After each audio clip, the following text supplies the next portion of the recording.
திருக்குமரன்ட்ட இருந்து ஸ்டார்ட் பண்ணலான்னு நினைக்கிறேன். திருக்குமரன் வந்து என்னுடைய அசிஸ்டண்ட் இருந்தவர். கஜினி படம் என்னோட ஒர்க் பண்ணார். அதுக்கப்புறம் ஏழாமறி ஒர்க் பண்ணார். இன்னும் நிறைய படம் துப்பாக்கி ஸ்கிரிப்டில் ஒர்க் பண்ணார். நிறைய படங்கள் எங்கிட்ட ஒர்க் பண்ணியிருக்காரு. ரொம்ப நெருங்கிய என் மனசுக்கு பிடிச்சவர் அவர். அப்போ திருக்குமரனாக இருந்தார். இப்போது கிறிஸ் திருக்குமரன்ட்டு ஏதோ கிறிஸ்டோஃபர் அப்படின்ற லெவலில் இருந்தார். ஒன்றும் இல்லை, அவங்க அப்பா பேர் கிருஷ்ணமூர்த்தின்னு நினைக்கிறேன். அதை அதை சுருக்கி அப்படி முன்னால் வச்சு ஒரு ஃபீல் கொடுத்துருக்காரு. ரொம்ப திறமையானவர். திடீர்னு இந்த டைட்டில் வந்து ரெட்டத்தலை வந்து நான் பண்ணணும்னு வச்சு ரொம்ப நாளாக என்னோடய ட்ரீமாக வச்சுருந்த ஒரு டைட்டில். அது திடீர்னு வந்து இவர் வந்து சார் அந்த டைட்டில் எனக்கு வேணும்னு கேட்டார். நான் கொடுத்துட்டேன். கொடுக்கலன்னா பிடிங்கிருமா, வேறு என்ன பண்ணுறது. ஸோ எனக்கு ரொம்ப பிடிச்ச டைட்டில். கரெக்டான இடத்துல அது வந்திருக்கு. ரொம்ப சந்தோஷமாக இருக்குது. திருக்குமரன் வந்து இந்த டைட்டில் யூஸ் பண்ணி ஒரு நல்ல படம். இன்றைக்கி ட்ரெய்லர் பார்க்கும்போது ரொம்ப சூப்பராக இருந்தது. அந்த மேக்கிங், அந்த விஷுவல்ஸ் பார்க்கும்போது ஸ்டன்னிங்காக இருந்தது. நல்ல பெரிய வெற்றி அடையும்னு ஒரு முழு நம்பிக்கை இந்த ட்ரெய்லர் நமக்கு கொடுக்குது. கூடிய சீக்கிரம் என்னது ப்ரொடக்ஷனுக்கு வந்து நான் தான் ஒரு டைரக்டரை இன்ட்ரடியூஸ் பண்ணேன். மான்கரத்தில் ஒரு டைரக்டராக இன்ட்ரடியூஸ் பண்ணோம். ஸோ அப்போ கே திருக்குமரன் இருந்தார். இப்போ கிறிஸ் திருக்குமரன். கொஞ்சம் அது ரொம்ப சந்தோஷமாக இருக்குது. கூடிய சீக்கிரம் எனது நிறுவனம்க்கு வந்து என்னது ப்ரொடக்ஷனுக்கும் அவர் ஒரு படம் பண்ணிக்கணும்னு சொல்லி இந்த ஸ்டேஜில் நான் கேட்டுக்கிறேன்.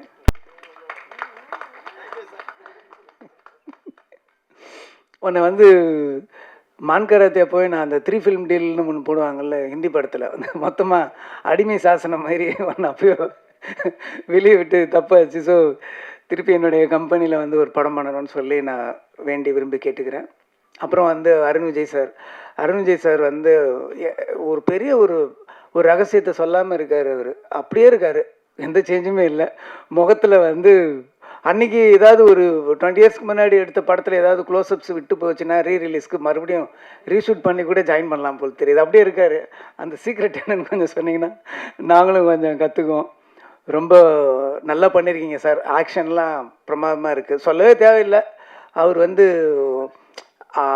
எண்ணெய் எறிந்தாளுக்கு முன்னாடி வரைக்கும் ஒன்று இருந்தார். ஆஃப்டர் எண்ணெய் எறிந்தாளுக்கு பின்னால் அவரோட வளர்ச்சி வேறு மாதிரி இருக்குது. அவரோட ஸ்கிரிப்ட் சாய்ஸ் எல்லாமே ரொம்ப நல்லா இருக்குது. ரொம்ப கடினமான உழைப்பாளிங்கிறதுல சந்தேகமே கிடையாது. ஏன்னா என்கிட்ட ரொம்ப நாளைக்கு முன்னாடி ஒரு வீடியோ காமிச்சார்.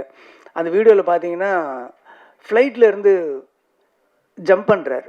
எப்போ போய் நம்ம கார்லேருந்து ஒழுங்காக இறங்கிறதுக்கே கஷ்டப்படுறோம். நம்ம ஒரு வந்து ஃப்ளைட்டில் இருந்து அதை போய் ப்ராக்டிஸ் பண்ணி வேறு ஒரு கண்ட்ரியில் போய் ப்ராக்டிஸ் பண்ணி ரியலாக இப்போ அதை ரிலீஸ் பண்ண நம்மலாம் ஏன்னுவோம்.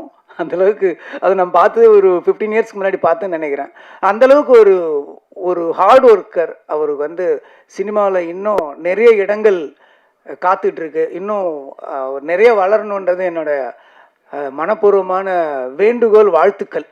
நல்ல திறமைசாலி, அதேமாதிரி சின்சியர். இன்றைக்கி இது 2 காம்பினேஷன் அமையிறது வந்து கஷ்டம். அதனால் வந்து அருண் விஜய் சார் வந்து இந்த படம் ஒரு பெரிய பிரேக்காகவும் இன்னும் அவரை அடுத்த கடத்துக்கு கொண்டு போகிற ஒரு படமாகவும் இருக்குன்றதை நான் வாழ்த்தி கேட்டுக்கொள்கிறேன். அப்புறம் ஹீரோயின் சித்திக் வந்து இல்லை ஓகே, நல்லா பண்ணியிருந்தாங்க, அழகாக பண்ணியிருந்தாங்க. இதுக்கு முன்னாடி அவங்க நடிச்சிருந்த அந்த படமும் ரொம்ப பிரமாதமாக இருந்தது, கௌதம் மேனன் சாரோட படத்தில். இதுலேயும் ரொம்ப நல்லா பண்ணியிருக்காங்க. கரெக்டாக அவங்களுக்கும் இந்த படம் ஒரு நல்ல படமாக அமையும்னு சொல்லி நான் கேட்டுக்கிறேன். அதுக்கடுத்து வந்து மியூசிக் டைரக்டர் ரொம்ப பிரமாதமாக பண்ணியிருக்காரு. பிஜிஎம் கூட அந்த ட்ரைலருக்கு ரொம்ப நல்லாவே பண்ணியிருந்தார்.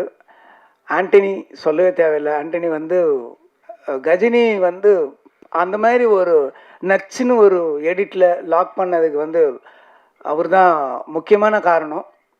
இன்னும் சொல்லப்போனால் அந்த இன்னமும் ஞாபகம் இருக்குது, அந்த சுட்டுமிழி சுடுற சாங் வந்து ஒரு ஸ்லோ ஃபேஸில் இருக்கும். அன்றைக்கி வந்து அதை ஒரு எடிட் பண்ணி அதை ஒரு மேஜிக் பண்ணுவார் எப்பயுமே. இன்னும் சொல்லப்போனால் அந்த படத்தில் வந்து நான் ஸ்லோவாக பண்ணணும்னு சில விஷயம்லாம் இருந்தது.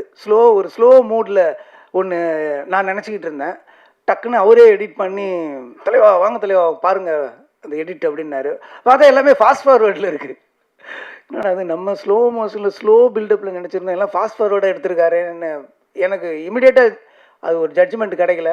ஆனால் பக்கத்தில் இருந்த என்னோட அசிஸ்டன்ஸுங்க எல்லாமே சூப்பராக இருக்குது அப்படின்னாங்க. ஸோ என்னோட விஷனை வந்து வேறு மாதிரி கஜினி படத்தில் பண்ணார். இன்னும் சொல்லப்போனால் ஹிந்திலேயும் வந்து அவர் தான் பண்ணார். ஹிந்தியில் வந்து இந்த இந்த இந்த டெல்லிங் கரெக்டாக இருக்குமான்னு சொல்லி கொஞ்சம் ரீஎடிட்லாம் ஒரு 2 months பண்ணோம். கடைசியாக 2 months கழிச்சு கரெக்டாக ஆண்டனி சாரோட வெர்ஷன்லேயே போயிடலாம் அப்படின்னு சொல்லி இமிடியேட்டாக அந்த வெர்ஷன் போனோம். ஸோ அந்தளவுக்கு வந்து எடிட்டிங்கில் ஒரு மூடும் நம்ம எடுத்ததையே வேறு மாதிரி நம்ம காட்டுற ஒரு மெஜிஷியன்னு சொல்லலாம் ஆண்டனி சார். டிஓபி எல்லாமே ரொம்ப நல்லா பண்ணியிருக்காங்க. ஆக்ஷன் சீக்வன்ஸும் ரொம்ப நல்லா இருக்குது. சாங்ஸு லிரிக்ஸ் எல்லாமே ரொம்ப நல்லா இருக்குது. ஸோ திருக்குமரனுக்கு இந்த படம் ஒரு நல்ல படமாக ஒரு வெற்றி படமாக அமையணும்னு சொல்லி நான் இறைவனை வேண்டிக்கிறேன். நீங்களும் பத்திரிகை நண்பர்கள் எல்லாருமே இந்த படத்தை நல்ல விதமாக ப்ரொமோட் பண்ணி ஒரு சின்ன ஒரு ஒரு ஒரு படத்தை வந்து இவங்களோட வெற்றியை வந்து ஒரு பெரிய வெற்றியாக கொண்டு வரணும்னு சொல்லி நான் விரும்பி கேட்டுக்கிறேன்.